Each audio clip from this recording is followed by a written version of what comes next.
Hi, my name is Samantha Brooke Crawford, and I chose to do my in-service project on preschool literacy because I currently teach pre-K in Alabama. After analyzing the data with my team and my auxiliary teacher, we found that our students had the lowest progress on our assessment tool in phonological awareness and letter knowledge. We use the Teaching Strategies Gold assessment tool. It's the only type of assessment we do in pre-K in Alabama. But I determined 4 objectives that our students were showing the smallest progress in, and that was 15B and 15C, and that's noticing and discriminating alliteration, and noticing and discriminating smaller and smaller units of sound. 16A and 16B is identifying letter names and letter sound. So what is phonological awareness? Phonological awareness refers to the ability to segment and manipulate the sounds of oral language. Why phonological awareness? Well, phonological awareness has been shown to be one of the most reliable predictors and associates of reading ability, and very young preschool children's performances on phonological awareness tasks have been shown to be a robust predictor of early reading achievement. What should my students know about phonological awareness? According to Pullen and Justice, students in the preschool age group should be able to produce and comprehend rhyme. And I also added the TS Gold standard that would match with these ideas. They also should be able to identify beginning, middle, and end sounds, understand sentences are made of words and words are made of letters, understand that words have syllables. The first strategy I used was to incorporate into small group time. Small group time is a requirement of Alabama pre-Ks, and it is very easy to fit literacy into the small group time. You have lots of opportunities to use literacy, so some examples of how we would teach phonological awareness would be by clapping syllables. I like to use student names because it makes them familiar with each other, but it also helps them to learn that there are syllables in names. Also practice blending and segmenting, so taking words apart and putting them back together. Word or sound discrimination, and you also need to practice beginning or ending sounds. And to practice beginning and ending sounds, I like to use like an I Spy game. So I might say, I spy a student whose name starts with the sound. And then the students could guess that. And you could also do it with ending sounds. Or you could also incorporate games that teach phonological awareness. So that could be rhyming bingo, rhyming cards, syllable board game, and syllable sorts. And I have examples of all 4 of those games that I will be showing you at the end. And then a technology that you could use is a Monster Alphabet app. We're required to have iPads in our classroom that the students can use, and this is one of their favorite apps. It just helps them with understanding letters. The second strategy that I would use is to incorporate phonological awareness into morning meeting. You can do this by using songs that contain alliteration or rhyming, practicing your letters every day, and using books, reading books aloud that have rhyming or alliteration.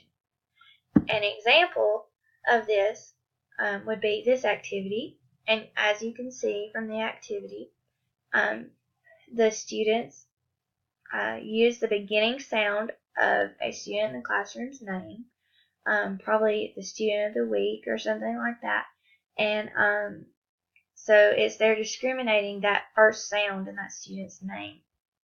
You could also do this in middle or ending sounds. The technology that I would use for this strategy would be YouTube. I know this sounds simple, but students really, especially at this age, really enjoy watching videos like on your smartboard. And it also lets them get their movement in for the day. So some of my favorites are Jack Hartman. He does a really good job.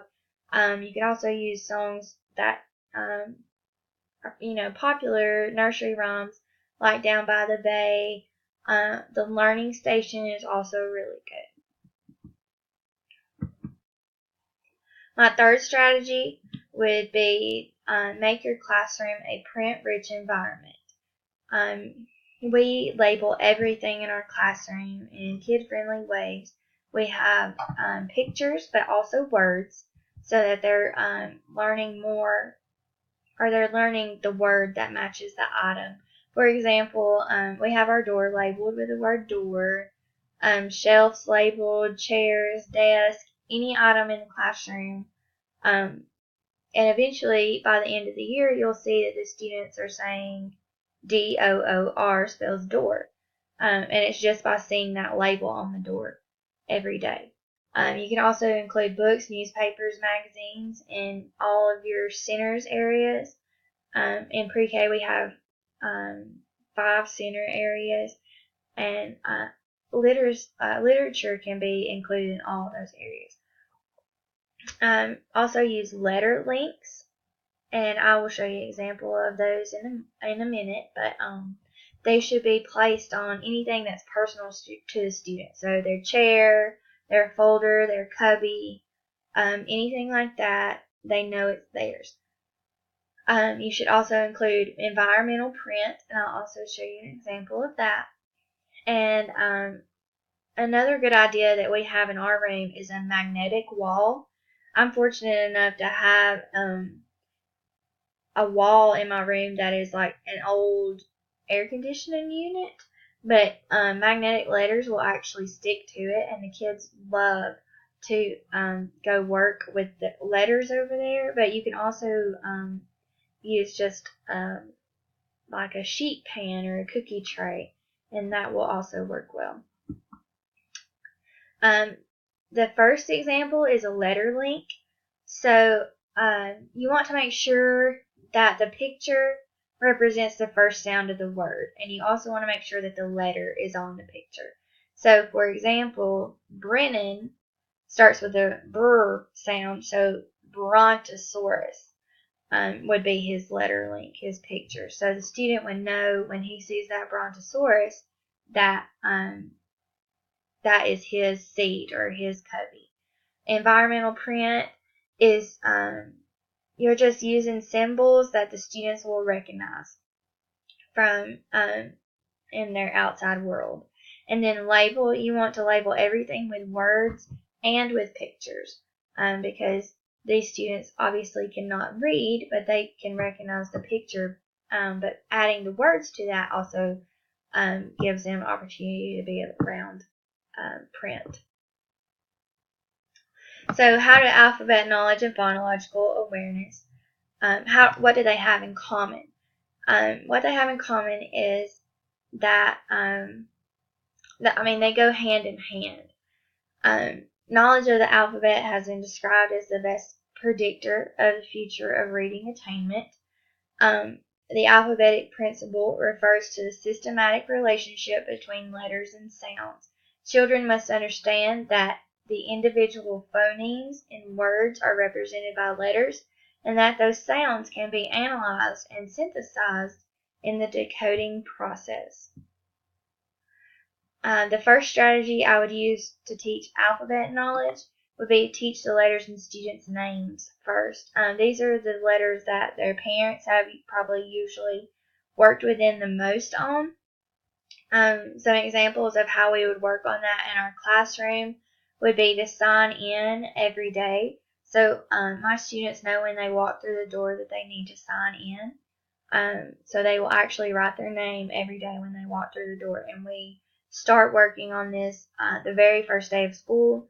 They'll start just by tracing their name, and then we'll take some of the scaffolds away as the year moves along, and then also use their letter links daily. And this just helps them to learn the letters in their name, but not only their name, but in other students' names. For example, during morning meeting, you could use the letter links to discuss who is missing or who is out for the day.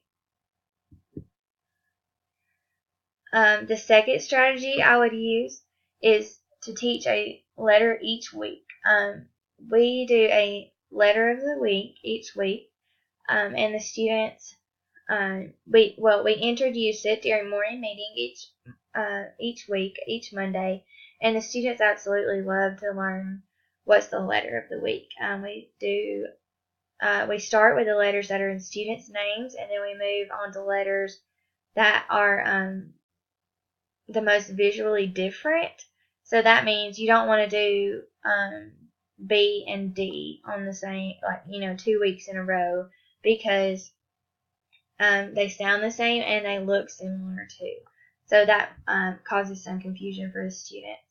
And we also make activities during small group contain the letter of the week, and we include a question of the day. And a lot of times we'll say who has a Y in their name, if that's the letter of the week. So that helps the students learn the letters in their name and the letters in other people's names. Another source of technology that you could use is ABC Go app. Again, this is an app that my students enjoy to use on the iPad. It works with letter sounds, how to write letters.